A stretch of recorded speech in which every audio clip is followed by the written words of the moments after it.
Good afternoon, students. I hope you all are safe and healthy. This is a critical situation for us, so I am sending the video of accounting. I hope the things which I am going to explain that is sufficient for you to study and you can do well in your near future. In the previous class, I had discussed or I have started the accounting. In that class, I had discussed what is accounting, and after that, I have started the concept of accounting. In that, I had discussed different concepts, but in this video, I am going to explain each and everything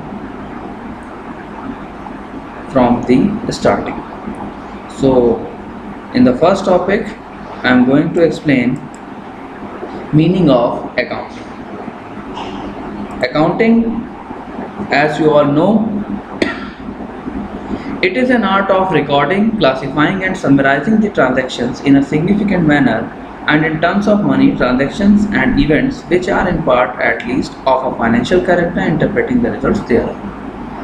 This definition is given by AICPA, that is American Institute of Certified Public Accountant. Accounting क्या है? एक ऐसी कला जहाँ पे हम किए गए मॉनेटरी ट्रांजैक्शंस को रिकॉर्ड करते हैं.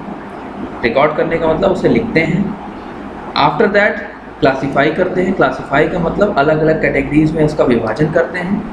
विभाजन किस तरीके से? जैसे मान लीजिए कि आपने एक बिजनेस में ट्रांजैक्शन कैश में भी कर रखा है, चेक के थ्रू भी कर रखा है, तो बैंक की इन्वॉल्वमेंट हो गई. इसके अलावा आपने गुड्स को परचेज भी किया है, परचेज हो गया. गुड्स को सेल भी किया है, सेल्स हो गया. तो अलग अलग कैटेगरी के आपने ट्रांजैक्शंस कर रखे. तो डिपेंडिंग अपॉन कैटेगरी हम इसका क्लासिफिकेशन करते हैं. पहले हम रिकॉर्डिंग मॉनेटरी ट्रांजैक्शंस को एक कंबाइंड फॉर्म में कर देते हैं. उसके बाद अलग अलग कैटेगरी में उसका विभाजन किया जाता है कि कौन सा ट्रांजैक्शन किस कैटेगरी में जाना चाहिए. क्लासीफाई करने के बाद उसकी समरी तैयार की जाती है. समरी कि आपने पूरे साल में उस पर्टिकुलर हेड में, यानी अगर कैश है, बैंक है, तो उससे रिलेटेड कितने ट्रांजैक्शंस आपने किए हैं. कैश की बात करें तो कितना कैश आपने रिसीव किया, कितना कैश आपने पे किया है. इसको हम एक सिग्निफिकेंट मैनर में रिकॉर्ड करते हैं, जो हमेशा ये मनी के टर्म में होना चाहिए, यानी मॉनेटरी फॉर्म में होना चाहिए, चाहे वो ट्रांजैक्शंस हो या इवेंट हो. ट्रांजैक्शन और इवेंट का मतलब जब आपकी ऑर्गेनाइजेशन किसी आउटसाइड पार्टी से कोई काम करती है मॉनेटरी फॉर्म में, कोई भी आपका लेन देन किया जाता है, तो उसे हम ट्रांजैक्शन कहते हैं. और जब एक ऑर्गेनाइजेशन अपने इंटरनल रिसोर्सेज जो अवेलेबल हैं उनसे कोई लेन देन करती है, तो वो इवेंट है. जैसे एम्प्लॉई है, एम्प्लॉई आपका इंटरनल रिसोर्स है. एम्प्लॉई आपकी ऑर्गेनाइजेशन में वर्क कर रहा है, तो उसके अगेंस्ट में आप उसको सैलरी या अदर बेनिफिट्स पे करते हो. तो वो आपको वर्क प्रोवाइड कर रहा है, तो उसकी वर्किंग एफिशिएंसी आपके लिए रिसीविंग हो रही है, और उसके अगेंस्ट में आप उसको मनी के फॉर्म में जो सैलरी पे कर रहे हो, तब वो आपके पास से उसके पास जा रहा है पैसा. तो यहाँ पे भी लेन देन हो गया. तो ये आपका इवेंट कहलाएगा. Which are in part at least of a financial character. Business का पार्ट होना चाहिए और फाइनेंशियल कैरेक्टर यानी मॉनेटरी फॉर्म में होना चाहिए, और आपके जिस भी अकाउंटिंग पीरियड को फॉलो कर रहा है उसी अकाउंटिंग पीरियड से ट्रांजैक्शन रिलेट करना चाहिए, जिससे कि हम एक एफिशिएंट रिजल्ट एक साल के नॉर्मल पीरियड का निकाल सकें. तो ये आपका पूरा कॉन्सेप्ट है अकाउंटिंग. चलिए आगे देखते हैं अगला topic, concepts of accounting. Accounting से रिलेटेड कुछ रूल्स एंड रेगुलेशंस प्रोवाइड किए गए हैं, जिनको दो कैटेगरी में डिवाइड किया गया है, एक कॉन्सेप्ट और दूसरा कन्वेंशन. तो पहले हम बात करेंगे कॉन्सेप्ट की. First point that is separate entity concept. इसको हम एंटिटी कॉन्सेप्ट भी कहते हैं और बिजनेस एंटिटी कॉन्सेप्ट भी ये कहा जाता है. तो सेपरेट एंटिटी कॉन्सेप्ट ये कहता है कि बिजनेस का ओनर, मैनेजमेंट और बिजनेस तीनों ही सेपरेट पार्टीज हैं. अकाउंटिंग की बुक्स में जो भी ट्रांजैक्शंस लिखे जाएंगे वो हमेशा बिजनेस के बिहाफ पे लिखे जाएंगे, यानी बिजनेस खुद में एक आर्टिफिशियल पर्सन है और हर ट्रांजैक्शन को हम बिजनेस के अकॉर्डिंग रिकॉर्ड करेंगे. ओनर के बिहाफ पे दिया गया पैसा बिजनेस के लिए लायबिलिटी होगी, क्योंकि बिजनेस को उसे पे करना है. और ऑर्गेनाइजेशन में जो मैनेजमेंट काम कर रहा है उसको जितना भी रिटर्न कंपनी पे आउट करेगी वो सब बिजनेस के लिए एक्सपेंसेस के लिए। तो हमेशा अकाउंटिंग सेपरेट एंटिटी कॉन्सेप्ट पे चलेगा। बिजनेस, ओनर, मैनेजमेंट तीनों की एंटिटीज हैं, तीनों की आइडेंटिटी अलग अलग होगी। अकाउंटिंग की बुक्स में सभी ट्रांजैक्शंस हमेशा सिर्फ बिजनेस के अकॉर्डिंग ही रिकॉर्ड किए जाएंगे, क्योंकि बिजनेस खुद में एक आर्टिफिशियल पर्सन है। Second one, money measurement concept. Money measurement concept कहता है कि अकाउंटिंग की बुक्स में सिर्फ उन्हीं ट्रांजैक्शंस को हमें रिकॉर्ड करना है जो मनी के टर्म में एक्सप्रेस किए गए हैं। जो नोट्स मैंने आप लोगों को दे रखे हैं उसको आप साथ में ओपन करके रखिएगा इसको समझने के लिए। तो इसमें देखिए, accounting records only those transactions which can be expressed in terms of money. Accounting सिर्फ उन्हीं ट्रांजैक्शंस को रिकॉर्ड करेगा जो मनी के टर्म में एक्सप्रेस किए गए हैं। मनी आपके दो कैटेगरी में डिवाइड होंगे, एक कैश और दूसरा क्रेडिट। कैश का मतलब जो हार्ड कैश है, क्रेडिट का मतलब यहाँ पे आपके अदर जो भी रिसोर्सेज आप यूज़ करते हो, जैसे आप चेक यूज़ कर रहे हो, नेट बैंकिंग यूज़ कर रहे हो, यूपीआई यूज़ कर रहे हो, तो ये सब क्रेडिट का पार्ट है। इसके अलावा अगर आप उधार पे कोई ट्रांजैक्शन करते हो तो वो भी आपके लिए कैश इक्विवेलेंट होगा। तो ये आपके लिए मनी मेजरमेंट कंसेप्ट में मनी के दो पार्ट के फॉर्म में इन्वॉल्व है। Third one, cost concept. Cost concept कहता है कि अकाउंटिंग की बुक्स में ट्रांजैक्शंस के बिहाफ पे सम टाइम दो तरह की कॉस्ट हो सकती है, एक ओरिजिनल प्राइस और एक मार्केट प्राइस। ओरिजिनल प्राइस जब आप उसको खरीद रहे हो तब की प्राइस, और मार्केट प्राइस जैसे जैसे टाइम बीत रहा है तब आपकी प्राइसेस वैरी कर रहे हैं। जैसे मान लीजिए आपने बाइक लिया, तो बाइक जब आपने खरीदा होगा तो उसकी वैल्यू कुछ और होगी, और जैसे जैसे आपके पास बाइक को अवेलेबल रहेगी उसकी वैल्यू डेप्रिशिएट होती जाएगी, यानी उसकी वैल्यू रिड्यूस होती जाएगी। तो आपके लिए ओरिजिनल प्राइस और मार्केट प्राइस दोनों वैरी कर गई। तो यहाँ पे कॉस्ट कॉन्सेप्ट कहता है कि अकाउंटिंग की बुक्स में किसी ट्रांजैक्शन के अगेंस्ट में पॉसिबिलिटी है कि दो तरह की कॉस्ट हो सकती हैं, एक ओरिजिनल कॉस्ट और दूसरी मार्केट प्राइस। दोनों में से जो कम होगी उसको अकाउंटिंग की बुक्स में रिकॉर्ड किया जाएगा। ठीक, in accounting the cost of anything can be recorded in comparison of original price and market price. In comparison of both the prices whichever is less that can be recorded. दोनों में से जो कम होगी उसको हम अकाउंटिंग की books में record करेंगे। Next, dual aspect concept. Dual aspect concept कहता है कि अकाउंटिंग की बुक्स में हमेशा हर ट्रांजैक्शन दो कॉन्सेप्ट पे बेस्ड होगा, यानी दो एस्पेक्ट पे रिकॉर्ड किया जाएगा, एक डेबिट और दूसरा क्रेडिट। कोई भी चीज़ अगर आप रिसीव कर रहे हो तो आपके पास से कुछ ना कुछ जा भी रहा होगा। जैसे अगर आप गुड्स परचेज करते हो तो गुड्स आपने परचेज किया तो गुड्स आया और आपके पास से चला क्या गया, मनी, यानी कैश या क्रेडिट के फॉर्म में मनी जाएगा। तो एक चीज़ डेबिट होगी तो दूसरी चीज़ उसके अगेंस्ट में क्रेडिट भी होगी। तो अकाउंटिंग हमेशा ड्यूअल एस्पेक्ट कॉन्सेप्ट पे ही बेस्ड होगी। Next, going concern concept. Business, जैसा अभी आप लोग ऊपर डिस्कस कर चुके हो कि बिजनेस क्या है, एक आर्टिफिशियल पर्सन है। बिजनेस अपने अकॉर्डिंग सारी चीज़ें रिकॉर्ड करेगा। तो गोइंग कंसर्न कॉन्सेप्ट कहता है कि बिजनेस से रिलेटेड जितनी भी आपकी पार्टीज़ हैं उन पार्टीज़ के बिहाफ पे अगर किसी पर्टिकुलर पार्टी को कोई इफेक्ट होता है, ओनर या मैनेजमेंट में किसी की डेथ हो जाती है, कोई बैंकरप्ट हो जाता है, बैंकरप्ट का मतलब दिवालिया हो जाता है, या इंसॉल्वेंट हो जाता है, वो कंगाल हो जाता है, तो ऐसे फेज में बिजनेस की वर्किंग पे कोई फ़र्क नहीं पड़ेगा, बिजनेस कॉन्टिन्यूएशन में अपना काम करता रहेगा। आई थिंक ये पांचों कॉन्सेप्ट आप लोगों को समझ में आ गए होंगे। तो गोइंग कंसर्न कॉन्सेप्ट का मतलब सिर्फ इतना सा है कि अकाउंटिंग की बुक्स में किसी भी तरीके के ट्रांजैक्शन को रिकॉर्ड करने में कोई हर्डल नहीं आएगा अगर किसी ओनर या मैनेजमेंट की डेथ हो जाती है। Next, accrual concept. एक्रूवल का मतलब होता है आउटस्टैंडिंग। जैसा आप लोगों ने पढ़ा है कि मनी दो तरह के हैं, कैश और क्रेडिट। तो अकाउंटिंग की बुक्स में ये कहा गया है कि ट्रांजैक्शंस आपके कैश बेसिस और आउटस्टैंडिंग बेसिस दोनों, यानी कैश और क्रेडिट दोनों बेसिस पे हो सकता है। दोनों में से जो पहले किया गया हो उसको पहले रिकॉर्ड करेंगे, जो बाद में किया जाएगा उसे बाद में रिकॉर्ड। कोई भी ट्रांजैक्शन है, अगर आपने पहले क्रेडिट उधार पे किया है या अदर किसी सोर्स से किया है तो उसका कन्वर्जन कैश में ही होगा, तो पहले आप उस सोर्स को रिकॉर्ड करोगे, जब कैश में होगा तो कैश में रिकॉर्ड किया जाएगा। अगर आप कैश में ही पहली बार में ट्रांजैक्शन कर ले रहे हो तो अदर किसी सोर्स की जरूरत ही नहीं है, सीधे कैश ट्रांजैक्शन रिकॉर्ड कर दिए जाएंगे। तो एक्रूवल कॉन्सेप्ट रहता है कि आउटस्टैंडिंग हो चाहे वो कैश हो, दोनों में से जो पहले किया गया होगा उसको पहले रिकॉर्ड करेंगे, जो बाद में किया जा रहा होगा उसे बाद में रिकॉर्ड किया जाएगा। Next accounting period concept. Accounting period concept कहता है कि अकाउंटिंग की बुक्स नॉर्मली 12 मंथ्स पीरियड यानी 1 ईयर के लिए प्रिपेयर की जाएगी। इसमें आपके नॉर्मली दो तरह के पीरियड हैं, एक फाइनेंशियल ईयर, दूसरा calendar year. Financial year that start from 1 April and on 31 March. Calendar year इसकी स्टार्टिंग 1 जनवरी से होती है और एंडिंग 31 दिसंबर की होती है। तो नॉर्मली आपकी जो अकाउंटिंग की बुक्स बनाई जाएगी वो 12 मंथ्स की पीरियड की बनेगी।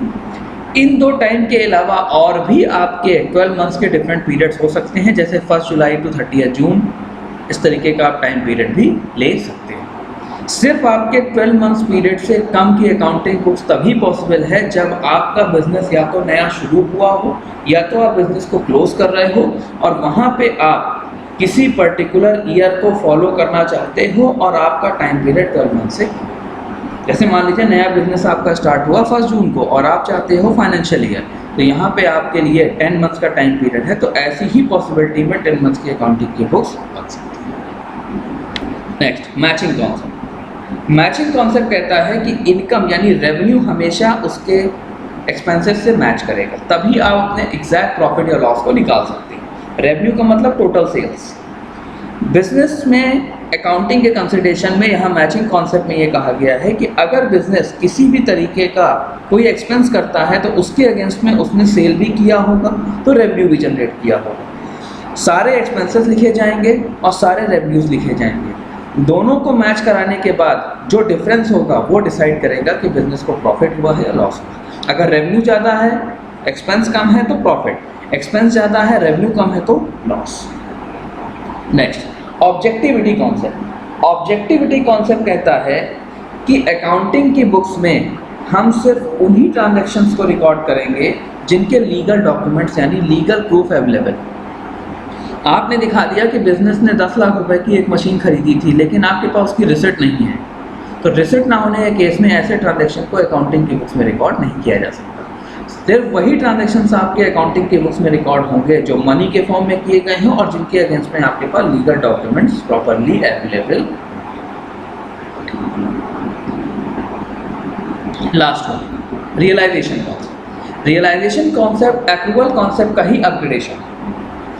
एक्रूवल कॉन्सेप्ट जैसा आपने पढ़ा कहता है कैश और क्रेडिट दोनों में से जो पहले है उसको रिकॉर्ड करिए। रियलाइजेशन कॉन्सेप्ट कहता है कि पहले आप ये रियलाइज तो करें कि वो ट्रांजैक्शन आपका कैश और क्रेडिट को जनरेट करा सकता है। जैसे सपोज करिए आपने किसी पर्टिकुलर कंपनी को ऑर्डर दिया कि 1000 यूनिट ऑफ फिनिश गुड्स आपको चाहिए, तो 1000 का जो आपने ऑर्डर दिया है, मान लीजिए 1 जनवरी को आपने ऑर्डर दिया, तो क्या ये गारंटी है कि सामने वाली फर्म वो ऑर्डर कंप्लीट कर देगी? कोई श्योरिटी नहीं है। तो यहाँ पे आपका मनी का रियलाइजेशन नहीं हुआ। 1 मार्च को उसने ऑर्डर कंप्लीट करके आपको डिलीवर कर दिया, तो आपको अब डिलीवर कर दिया तो अब यहाँ पे मनी जनरेट हो गया। कौन सा मनी? क्रेडिट मनी, क्योंकि आपने पैसा नहीं दिया है। जिस डेट पे आप पैसा देगा उस डेट पे वो आपके लिए कैश के फॉर्म में रिकॉर्ड हो जाएगा। तो 1 जनवरी को जहाँ पे मनी रियलाइज नहीं हो रहा, सिर्फ आप ऑर्डर दे रहे हो और कोई श्योरिटी नहीं है कि वो ऑर्डर पूरा होगा, तो उस बेस पे वो ट्रांजैक्शन 1 जनवरी को रिकॉर्ड नहीं किया जाएगा। तो ये आपके टोटल 10 कॉन्सेप्ट्स थे अकाउंटिंग के। आई थिंक ये 10 कॉन्सेप्ट्स आप लोगों को समझ में आ गए होंगे। चलिए अगले टॉपिक पे आते हैं, conventions of accounting. Conventions 4 categories में आपके डिवाइड किए गए हैं, ये भी आपके रूल्स एंड रेगुलेशन का ही पार्ट है। पहला कन्वेंशन है convention of conservatives. Convention of conservatives कहता है इन accounting books only real income is recorded and the expenses must always be on estimation based. Income हमेशा रियल बेस पे रिकॉर्ड की जाएगी और आपके जो भी आपका एक्सपेंसेस है वो एस्टिमेशन बेस्ड। जैसे मान लीजिए आपको कोई कंस्ट्रक्शन कराना है, तो कंस्ट्रक्शन के लिए आप पहले से एस्टिमेट करते हो कितना पैसा आपको चाहिए, या जब काम करना शुरू कर देते हो तब आप पैसा इकट्ठा करते हो? पहले से एस्टिमेशन होता है। तो एक्सपेंसेस हमेशा एस्टिमेशन बेस्ड होगी और इनकम हमेशा reality based. Income reality based ये है क्योंकि वो इनकम बिजनेस की नहीं है, वो ओनर की है। ओनर ने पैसा दिया है, ओनर को वापस भी देना पड़ेगा। तो कन्वेंशन ऑफ कंजर्वेटिव्स कहता है कि अकाउंटिंग की बुक्स में इनकम हमेशा रियल बेसिस पे रिकॉर्ड होंगी और एक्सपेंसेस हमेशा एस्टिमेशन बेस्ड। एक्सपेंसेस आपकी कभी भी अंडर एस्टिमेट नहीं होगी, यानी जो एक्सपेंसेस आप करने जा रहे हो उनका कभी भी अंडर एस्टिमेशन पॉसिबल नहीं है। ओवर एस्टिमेट हो सकता है कि ज़्यादा पैसा आप एस्टिमेट कर लो जिससे कि आपके वर्क में कोई हर्डल जनरेट ना हो, लेकिन अंडर एस्टिमेशन करने से कहीं ना कहीं आपके वर्किंग में इफेक्ट आ सकता है, इसलिए कभी भी अंडर एस्टिमेशन नहीं किया जाएगा।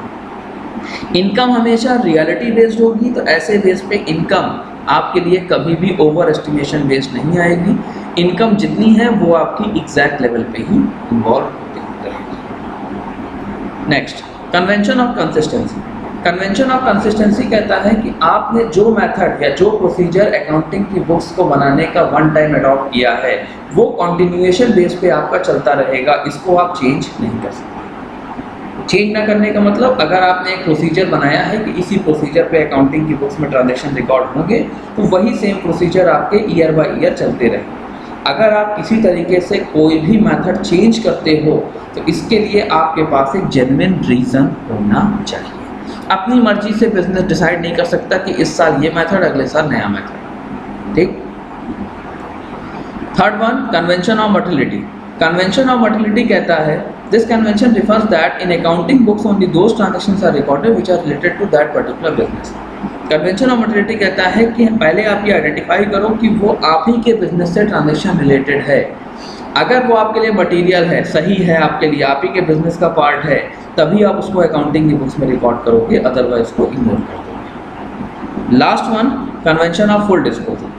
कन्वेंशन ऑफ फुल डिस्क्लोजर कहता है कि आपको हर चीज़ फुल्ली डिस्क्लोज करनी है। एक बिजनेस के पास कोई राइट नहीं है कि वो किसी भी तरीके का ट्रांजैक्शन अपने सेल्फ कंसिडरेशन पे हाइड कर सके। तो फुल डिस्क्लोजर का मतलब आपको हर एक ट्रांजैक्शन फुल्ली डिस्क्लोज करना है। जितना भी आपने पैसा रिसीव किया है, जितना पेमेंट किया है, जो भी ट्रांजैक्शंस आपने कर रखे हैं मॉनेटरी फॉर्म में, वो सब कुछ आपको अकाउंटिंग की बुक्स में रिकॉर्ड करने। तो ये आपके 4 डिफरेंट कन्वेंशंस थे अकाउंटिंग के। तो आई थिंक जितने भी आपके कॉन्सेप्ट और कन्वेंशन है ये आप लोगों को समझ में आ गए होंगे। चलो अगला टॉपिक आते हैं, double entry system of accounting. Double entry system same as dual aspect concept. Double entry system कहता है according to the system all the monetary transactions in accounting books are recorded on the basis of 2 aspect, that is debit and credit. जितने भी आपके monetary transactions हैं जो accounting की books में record होंगे वो हमेशा 2 कॉन्सेप्ट पे चलेंगे, एक डेबिट और दूसरा क्रेडिट। डेबिट का मतलब प्लस, क्रेडिट का मतलब माइनस। जो आप रिसीव करोगे, जो आपके पास आ रहा है वो प्लस हो रहा है, डेबिट हो जाएगा, और जो आपके पास से जा रहा है वो क्रेडिट कर दिया जाएगा। क्लियर है सबको? Next topic accounts. अब अकाउंटिंग के बाद अगला टॉपिक आता है अकाउंट्स। अकाउंट्स क्या होता है? An account is a summary of relevant transactions at one place relating to a particular head. Account क्या है? एक ऐसी समरी जो रेलिवेंट ट्रांजैक्शन जो एक प्लेस पे किया गया है। आपकी ऑर्गेनाइजेशन की मल्टीपल यूनिट्स होंगी, तो एक यूनिट के बिहाफ पे, एक जगह पे जो ट्रांजैक्शन किए जा रहे हैं, जो रेलिवेंट ट्रांजैक्शंस हैं उनके पर्टिकुलर हेड के बिहाफ पे ट्रांजैक्शंस को रिकॉर्ड करने के लिए अकाउंट्स की इन्वॉल्वमेंट है। पर्टिकुलर हेड का मतलब जैसे आपके किसी पर्टिकुलर पर्सन, कोई body of persons related to product, properties, related to expenses, losses, income, gain, ये सब से रिलेटेड आपने अगर ट्रांजैक्शन किए हैं तो पर्सन के लिए अलग अकाउंट, एसेट्स लायबिलिटीज़ के लिए अलग account, expense loss income gain के लिए अलग अकाउंट, सब के लिए अलग अलग कैटेगरी में अकाउंट्स बनाए जाते हैं। तो अकाउंट क्या है? एक समरी तैयार करता है रेलिवेंट ट्रांजैक्शंस की जो एक पर्टिकुलर प्लेस पे किए गए हैं। Next one, types of accounts. Accounts के अगर हम टाइप्स की बात करें तो अकाउंट्स आपके 3 मेजर कैटेगरीज में डिवाइड किए गए हैं। मेजर कैटेगरी तो आपकी 2 है, पर्सनल और इनपर्सनल, लेकिन हम नॉर्मली इसको 3 कैटेगरी में मानते हैं, पर्सनल, रियल एंड नॉमिनल। तो पहले हम बात करेंगे personal account. Personal account includes all the transactions which is related to persons. Person किसी भी तरीके का पर्सन हो, चाहे वो आपका इंडिविजुअल हो, कोई फर्म हो, कंपनी हो, बैंक हो, गवर्नमेंट बॉडीज हो, ये सब आपके पर्सन कहलाते हैं। किसी भी तरीके का अगर वो पर्सन है तो वो सब आपके चले जाएंगे पर्सनल अकाउंट के अंदर। पर्सनल अकाउंट को 3 कैटेगरी में डिवाइड किया गया है, एक नेचुरल पर्सनल अकाउंट, दूसरा आर्टिफिशियल पर्सनल अकाउंट और तीसरा representative personal account. Natural person जैसे हम आप हैं, जो बाय नेचर बॉर्न हुए हैं, जहाँ पे हमें अपने बर्थ और डेथ दोनों ही हम डिसाइड नहीं कर सकते, तो हम कौन है? नेचुरल पर्सन है। तो नेचुरल पर्सन जिसको हम कह सकते हैं कि बाय नेचर बनाए गए हैं, जो सोसाइटी में अपने सेल्फ कंसिडरेशन पे अपनी बर्थ और डेथ डिसाइड नहीं कर सकते, जैसे इंडिविजुअल्स। तो यहाँ पे आपका एग्जांपल जैसे राम, श्याम, मोहन, रहीम, रमेश, पंकज, ये सब आपके होंगे नेचुरल पर्सन। आर्टिफिशियल पर्सन जैसे पीछे आप लोगों ने पढ़ा, बिजनेस, ऑर्गेनाइजेशन, कंपनीज, जिनको बनाया जाता है इंडिविजुअल्स के द्वारा, जो नॉन लिविंग होते हुए भी सोसाइटी में as a living being exist करते हैं। तो आर्टिफिशियल पर्सन जैसे आप एग्जांपल दे सकते हो, राम एंड कंपनी, कंपनी लग गया, अगर ये नाम होता तो नेचुरल, राम एंड कंपनी लग गया, राम एंड सन्स लग जाए तो ये artificial person. SBI, state bank of India, अपने नाम से मार्केट में जाना जाता है, क्या ये नेचुरल है? नहीं, आर्टिफिशियल है। नॉन लिविंग होते हुए भी इसको हम as a living being treat करते हैं। Steel authority of India limited, ये भी क्या है? स्टील की एक कंपनी है। ये मार्केट में क्या है? एक कंपनी के बेस पे नॉन लिविंग होते हुए भी as a artificial body living being के बेस पे मार्केट में सर्वाइव। ठीक, तो ये सबको आई थिंक क्लियर हो गया होगा। Third one, representative personal account. Sometimes हमारे पास ऐसी पॉसिबिलिटीज़ होती हैं कि हम ये आइडेंटिफाई नहीं कर पाते कि नेचुरल या आर्टिफिशियल पर्सन कौन है, उसका नाम क्या है। तो ऐसे बेस पे जब हमें नेचुरल या आर्टिफिशियल पर्सन का नाम नहीं पता होता, तो वहाँ पे हम उस पर्सन की जगह एक नए टर्म को रिप्रेजेंट करते हैं, उसे representative personal account. Representative personal account जो नेचुरल या आर्टिफिशियल पर्सन को रिप्रेजेंट करे, जिसका नाम एक बिजनेस को नहीं पता है। जैसे एग्जांपल ले लीजिए डेटर्स। डेटर्स आपके इन्वॉल्व होते हैं कस्टमर की जगह पे। जब कोई कस्टमर आपका है और आपका वो कस्टमर नेचुरल है, आर्टिफिशियल है, जो भी है, आप उसका नाम नहीं जानते, तो उस केस में आप उसके नाम की जगह पे आप डेटर टर्म यूज़ कर सकते हैं। क्रेडिटर, सप्लायर, कोई सप्लायर जो आपको गुड सप्लाई करता है, आप उसका नाम नहीं जानते हो, तो ऐसे केस में आप उस सप्लायर की जगह पे क्रेडिटर टर्म यूज़ कर सकते हो। Next one, outstanding. आउटस्टैंडिंग का मतलब जो बचा हुआ है। आउटस्टैंडिंग किस पर्सन के अगेंस्ट में है, किस ट्रांजेक्शन के अगेंस्ट में है, तो वहाँ पे ये आउटस्टैंडिंग उस पर्टिकुलर नेचुरल या आर्टिफिशियल पर्सन को रिप्रेजेंट कर रहे हैं। प्रीपेड, प्रीपेड का मतलब एडवांस। कोई पैसा आपने एडवांस में दे दिया, एडवांस दिया है तो आज तो उस पैसे का यूज़ नहीं था, आपने एडवांस में दे दिया, तो ऐसे केस में वो आपका उस पर्टिकुलर ट्रांजेक्शन में एडवांस को रिप्रेजेंट कर रहा है उस पर्सन के अगेंस्ट में। तो ये सब आपके रिप्रेजेंटेटिव पर्सनल अकाउंट में। पर्सनल अकाउंट के लिए एक गोल्डन रूल बनाया गया है। जैसा पीछे डिस्कस हम लोग कर चुके हैं कि हर ट्रांजैक्शन आपके दो फॉर्म में रिकॉर्ड होंगे, ड्यूअल एस्पेक्ट या डबल एंट्री सिस्टम के बेस पे, डेबिट और क्रेडिट। तो रूल कहता है डेबिट द रिसीवर, जिस पर्सन से पैसा लेना है उसे डेबिट कर दो और जिस पर्सन को पैसा देना है उसे क्रेडिट कर दो। जैसे कस्टमर है, कस्टमर को आपने गुड्स बेचा तो कस्टमर से पैसा लोगे या दोगे? कस्टमर से पैसा लिया जाएगा, तो वो हमेशा डेबिट होगा। गिवर, सप्लायर से गुड्स लिया तो उसको पैसा हमेशा देना होता है, तो सप्लायर हमेशा क्रेडिट किया जाएगा। तो debit the receiver, credit the giver. कोई पर्सन जिससे आपको पैसा लेना है तो वो पर्सन हमेशा डेबिट होगा और जिस पर्सन को पैसा देना है वो पर्सन हमेशा क्रेडिट किया जाएगा। आई थिंक ये पर्सनल अकाउंट सबको समझ में आ गया होगा। चलिए नेक्स्ट कैटेगरी की बात करते हैं, real account. Real account includes all those things which is non living, like assets, goods and things. Real account आपका इंक्लूड करता है वो सभी चीज़ों को जो बिजनेस के लिए या तो एसेट है, गुड्स है या थिंग्स है, कोई वस्तु है, कोई सामान है जो नॉन लिविंग है और बिजनेस से रिलेटेड है, तो वो सब आपके रियल अकाउंट में है। रियल अकाउंट को दो कैटेगरी में डिवाइड किया गया है, एक टेंजिबल रियल अकाउंट और दूसरा इनटेंजिबल रियल। टेंजिबल जिसको हम देख सकें, जिसको छू सकें, इनटेंजिबल जिसको सिर्फ फील कर सकते हैं। तो टेंजिबल में आपके जैसे लैंड, ज़मीन, ये हम देख सकते हैं, छू भी सकते हैं, बिल्डिंग देख सकते हैं, छू सकते हैं, कैश, मशीन, गुड्स परचेज किया है, सोल्ड किया, ये सब आपके लिए टेंजिबल है। रीज़न, इसको हम देख सकते हैं, छू सकते हैं, तो ये हमारे लिए सीन और टच दोनों में इन्वॉल्व है। इनटेंजिबल जिसको सिर्फ फील किया जा सके, महसूस किया जा सके, जैसे गुडविल, एक ऑर्गेनाइजेशन की रेपुटेशन, इसको आप देख नहीं सकते, छू नहीं सकते, सिर्फ फील कर सकते। पेटेंट, पेटेंट क्या होता है? आपने जैसे कोई प्रोडक्ट बनाया तो आपने उसको अपने नाम से पेटेंट करा लिया, तो उस पेटेंट के अगेंस्ट में आप जो मार्केट में अपना पेटेंट बेच रहे हो, तो वहाँ पे आपका एक एग्रीमेंट है कि आपके बिना परमिशन से कोई दूसरा नहीं बेच सकता, तो वो आपके लिए क्या है? Intangible asset. कॉपीराइट, आपने कोई स्क्रिप्ट लिखा तो वो स्क्रिप्ट, आपका लेख आपके लिए यूनिक है, तो इसको आप कॉपीराइट को आपने जो एग्रीमेंट किया है इसको आपसे फील कर सकते हो कि ये मेरा लिखा हुआ था। ट्रेडमार्क, किसी प्रोडक्ट पे आप देखते हो जैसे हेलमेट है उस पर ISI मार्क लगा होता है या डिफरेंट आपके ट्रेडमार्क्स आप देखते हो, तो ये ट्रेडमार्क क्या है, एक तरीके से सेटिस्फैक्शन देता है, फील कराता है कि ये एक बेटर क्वालिटी प्रोडक्ट है। तो ट्रेडमार्क क्या है, ये भी एक इंटेंजिबल रियल। क्लियर है सबको?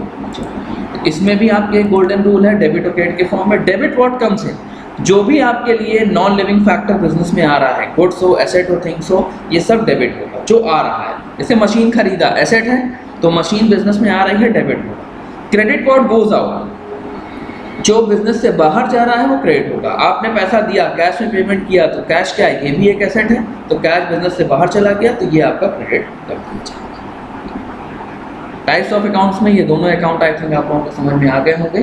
Third one, last one, that is nominal account. Nominal का मतलब जो बचा हुआ है, वो चीज़ जो आपके पर्सनल और रियल में नहीं आई वो आपके नॉमिनल अकाउंट में बचा। क्या है, expense, loss, income and gain.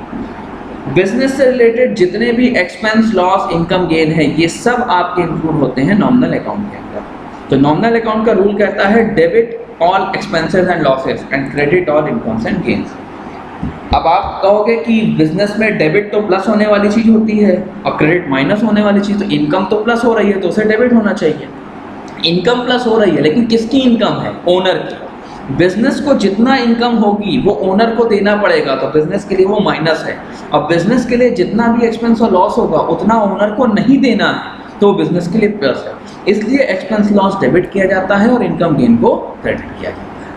तो आई थिंक ये तीनों कैटेगरी ऑफ अकाउंट्स आप लोगों को क्लियर हो गए होंगे। अब इन सारे जितने भी आपके अकाउंटिंग ट्रांजैक्शंस हैं, यही तीन अकाउंट और इनके रूल के बिहाफ पे रिकॉर्ड होते हैं। इसके अलावा आपको पीछे कॉन्सेप्ट और कन्वेंशन के जो रूल्स हैं उनको फॉलो करते हुए ट्रांजैक्शंस को रिकॉर्ड करना होता है। कौन सी ऐसी चीज़ है जो नहीं आई अभी तक, लायबिलिटी। तो यहाँ पे आपका लायबिलिटी का रूल एसेट से रिलेट करते हुए बनाया गया है। एसेट आपने पीछे देखा रियल अकाउंट में कि एसेट अगर आपके बिजनेस में प्लस हो रही है, व्हाट कम्स इन है तो डेबिट किया जाएगा, और एसेट अगर बाहर जा रही है तो हम क्रेडिट कर देंगे। तो देखिए, एसेट अगर इंक्रीज हो रही है यानी प्लस हो रही है तो डेबिट, और एसेट अगर डिक्रीज हो रही है तो माइनस। लायबिलिटीज का हमेशा उल्टा होगा। लायबिलिटी अगर बिजनेस में बढ़ रही है इसका मतलब है बिजनेस को पे करना है, तो ये माइनस हो, क्रेडिट किया जाए। और लायबिलिटी अगर बिजनेस में कम हो रही है इसका मतलब बिजनेस के लिए ये सुटेबल पोजीशन है, तो ये बिजनेस के लिए डेबिट यानी प्लस कर दिया जाएगा। तो यहाँ पे आप देखोगे कि एसेट प्लस होने पे डेबिट, माइनस होने पे क्रेडिट। लायबिलिटी अगर आपकी इंक्रीज हो रही है तो बिजनेस के लिए कहीं ना कहीं ड्रॉबैक है, इसलिए ये माइनस होगा। और अगर लायबिलिटी आपके बिजनेस में कम हो रही है तो ये बिजनेस के लिए बेनिफिट है, ये आपके लिए प्लस कर दिया जाएगा। तो ये आपका पूरा अकाउंट्स इसके कॉन्सेप्ट थे, इससे रिलेटेड आपके डिफरेंट रूल्स एंड रेगुलेशन थे। आई थिंक यहाँ तक की चीज़ें आप लोगों को समझ में आ गई होंगी।